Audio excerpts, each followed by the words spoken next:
Waqt li nsellmilkom eżistija llum xtaqt li fir-riflessjoni tagħna nitkellmu ftit u nirriflettu fuq it-tema tal-konverżjoni. U dan fid-dawl li minn hawn u ftit ieħor propju nkunu nsabu fi żmien tar-Randan imqaddes li huwa żmien ħafna prezzjuż għalina l-insara Kattoliċi. U ħaġa li nixtieq ngħid hija l-importanza kbira li aħna ma nieħdux for granted iż-żmien tar-Randan.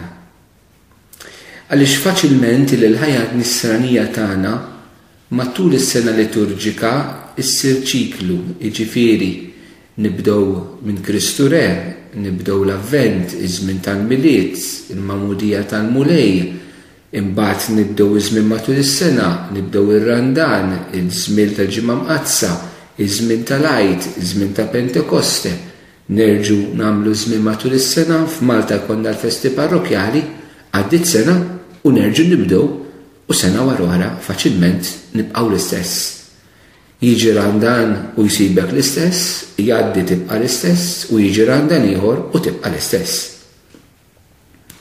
Jien naħseb li hija ħafna importanti, hija urġenti. Hija urġenti s-sejħa li aħna nieħdu r-Randan bis-serjetà u nitbidlu.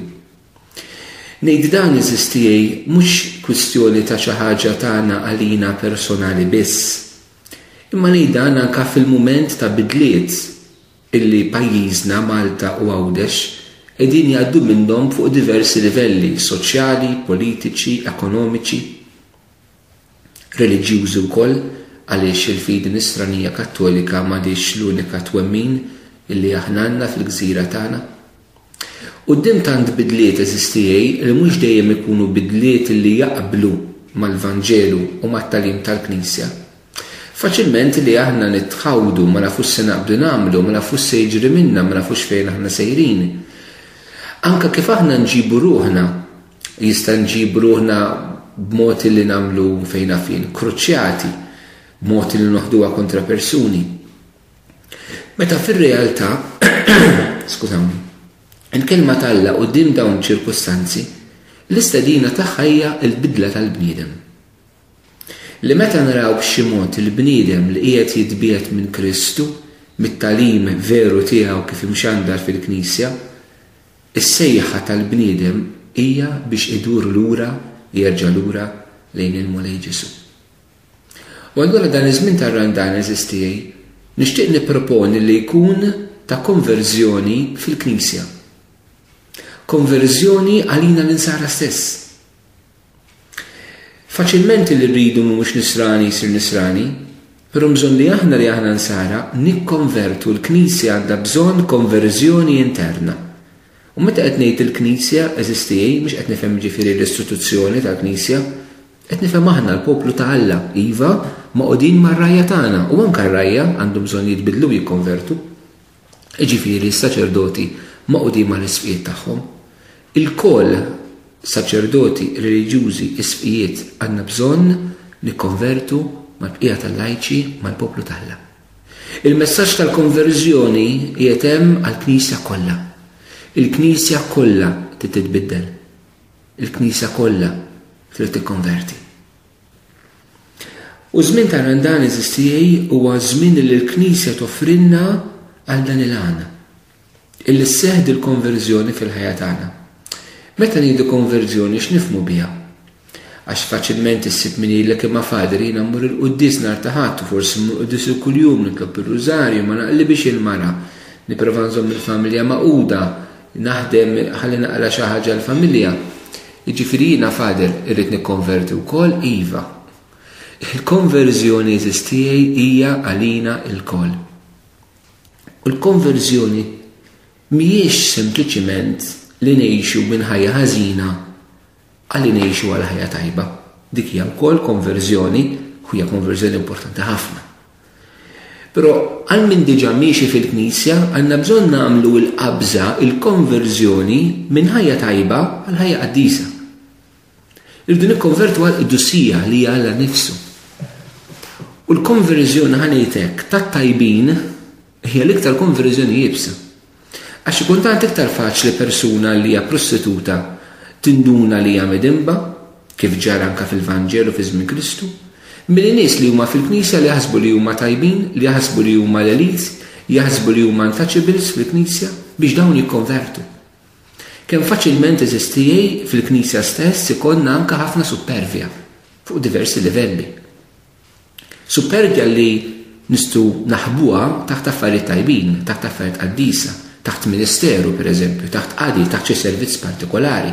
Li wara jista' jkun hemm marbuta kilba l-poter, popolarità, affarijiet bħal dawn li għandna bżonn nimbidlu minnhom eżistijej. Mhux qed ngħid affarijiet li mhumiex komuni eżistijej fil-Knisja. Hija l-mixja tagħna. Mhux qed ngħidha biex inċanfru noqgħdu nsawtu lil nfusna, le, il-kelma tal hija libertà trid toħlisna minn din iċ-ċirkostanza ħankunu verament il-Knisja li jitkellem minnha anke il-ktieb tal-Apokalissi sabiħa u bla tikmix f'għajnej l-arus tagħha li huwa Kristu. Dil-konverżjoni jeżisti allura essenzjalment anke mit-tajjeb għal dak li hu qaddis. Kif isseħħ fil-ħajja tagħna? Hija malaqa vera personali mal-persuna ta' Ġesu. Jekk aħna ma nkunux għamilna esperjenza ħajja ta' Kristu fil-Knisja, allura dak li aħna nagħmlu fil-Knisja ikunu riti vojta. Ikunu predikazzjoni intellettwali tal-moħħ. Allura naraw kemm dak studja u kemm dak kemm hu bravu. Meta hemm l-esperjenza vera ħajja ta' Ġesu eżistijej li hija l-unika għana vera tal-Knisja.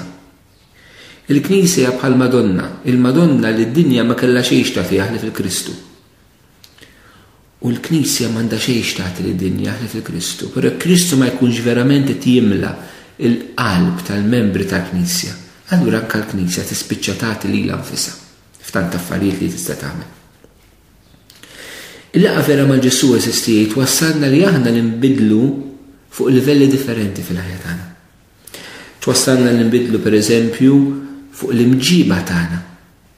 Hija allura isseħħ fina konverżjoni morali.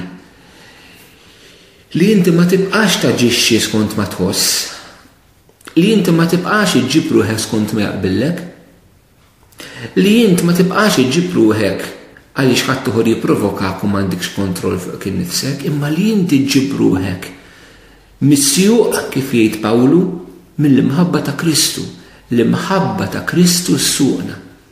Allura dil-konverżjoni eżistijej fil-imġiba tagħna mhix xi ħaġa li nagħmluha aħna għaliex narfu li qed nagħmlu xi ħaġa ħażina u rridu nagħmluha tajba. Ċertament dik għandha l-parti tagħha, però jien qed ngħid minn xi ħaġa iktar profonda li trid toħroġ fil-qalb tagħna.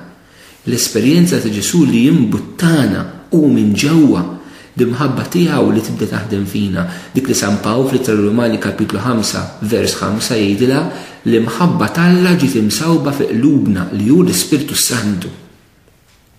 U allura l-imġiba tagħna tibda tkun imġiba imbuttata mill-Ispirtu Qaddis u fina jibda jidherlek li San Pawl fil-Trattur Galatin kapitlu 5 vers 21-22 issa jaħlu il-frott tal-Ispirtu. Lejna, l-paċi, il-ferħ, ir-rażan. Dawk huma il-karatteristiċi tal-karattru nisrani.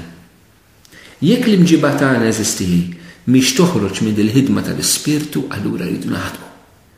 Rridu nħallu l-qalb tagħna tintaqa' aktar mal-mulej ħalli jibdilha.